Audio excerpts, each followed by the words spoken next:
घरात नेहमी सकारात्मक ऊर्जा राहावी यासाठी उपाय. नंबर 1. दररोज सकाळी लवकर घर झाडून पुसून स्वच्छ करून घ्यावे.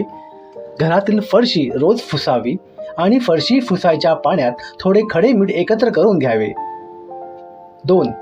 घरातील प्रत्येक खोलीत एका वाटीत थोडे खडे मीठ घालून ठेवावे. मिठाला पाणी सुटल्यास ते वाहत्या पाण्यात सोडून द्यावे आणि मीठ बदलावे. 3. रोज घराचा उंबरठा पुसून स्वच्छ करून घ्यावा आणि दारात लक्ष्मीची पावले, स्वस्तिक किंवा जय श्रीराम लिहून रांगोळी काढावी. मित्रांनो, पुढे जाण्याआधी आमच्या चॅनलला सबस्क्राईब करा आणि बाजूच्या बेल आयकॉनवरती क्लिक करून नोटिफिकेशन ऑन नक्की करा व कमेंटमध्ये श्री स्वामी समर्थ नक्की लिहा. 4. दर 15 दिवसाला घरातील जाळे जळमट स्वच्छ करावे. घरातील सगळ्या बेडशीट किमान दर आठवड्याला बदलाव्या. घरातील सगळे पडदे दर 2 महिन्याने धुवून घ्यावेत. 5. घरामध्ये मोकळी हवा आणि सूर्यप्रकाश येऊ द्यावा. घर सतत बंदिस्त ठेवू नये. 6. दिवे लागणीला घरातील सर्व दारे आणि खिडक्या उघड्या ठेवाव्यात आणि मोठ्या आवाजात हनुमान चालीसा लावावी. घरातील देवाला गाईच्या तुपाचा दिवा आणि पंचगवय धूप लावावी. रोज किमान 1 मैल कुलदेवतेचा आणि गुरूंच्या नामस्मरणाचा जप करावा.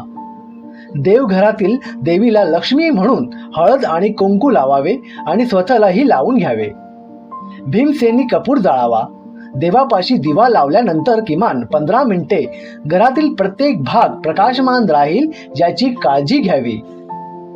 तसेच सगळ्यात शेवटी देवाने तुम्हाला दिलेल्या सर्व चांगल्या गोष्टींसाठी आभार मानून सर्व चांगलंच व्हावं यासाठी प्रार्थना करावी. 7.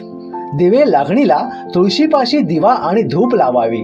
तुळशीला हळदी कुंकू लावून शुभं करोती म्हणावे. तसेच आपल्या घराला आणि घरातील व्यक्तींना सुखरूप ठेवण्यासाठी प्रार्थना करावी. 8. दिवे लागणीची वेळ असताना घरात झोपणे, भांडणे, नकारात्मक बोलणे, अपशब्द बोलणे किंवा टीव्हीवर नकारात्मक गोष्टी बघणे टाळावे. 9. घरामध्ये कुठेही कचरा, धूळ राहू देऊ नये. तसेच खरकटे अन्न कधीही ठेवू नये. रात्रीच्या वेळी खरकट्या भांड्यांचे टोपले घराबाहेर ठेवावे, घरात नाही. 10. घराच्या मुख्य प्रवेशद्वारावर कोहळा असा टांगून ठेवावा की घरात प्रवेश करणारी प्रत्येक व्यक्ती त्या कोहळ्याच्या खालून प्रवेश करेल. कोहळ्यामध्ये नकारात्मक शक्ती कमी करण्याचे गुणधर्म असतात. 11. घराच्या सभोवती मन प्रसन्न करणारी फुलझाडे जरूर लावावीत. तसेच मुख्य प्रवेशद्वारापाशी एक तुळशीचे रोप लावावे. 12. आपल्या घरात येणाऱ्या कोणत्याही व्यक्तीस कधीही नाराज करून किंवा अपमानित करून पाठवू नये. शक्य असल्यास अल्पोपहार देऊन आणि त्यांना काही मदत अपेक्षित असल्यास आणि तुम्हाला शक्य असल्यास ती जरूर करावी. पण मदत शक्य नसेल तर योग्य शब्दात सांगून विनंतीपूर्वक सांगून निरोप द्यावा. 13. घराच्या बाहेर अंगणात पक्षी आणि प्राण्यांसाठी अन्न पाण्याची सोय करावी. रात्री काही अन्न उरल्यास ते जमल्यास प्राण्यांना खाऊ घालावे. 14. दर महिन्याला पगार जमा झाल्यानंतर किंवा एखादी रक्कम मिळाल्यावरती ती आधी देवासमोर ठेवून हळदी कुंकू वाहावे. त्यातील 100 रुपये देवाजवळील एका डब्यात जमा करावी. 6 महिन्यांनी या रकमेचे गरिबांना अन्नदान करावे. दर महिन्याला जमा झालेला पगार घरी आणताना घरातील सर्व व्यक्तींना आवडेल असे काही जरूर घेऊन द्यावे. उदाहरणार्थ मिठाई. घरातील सर्व सदस्य आनंदी राहतील याची काळजी घ्यावी.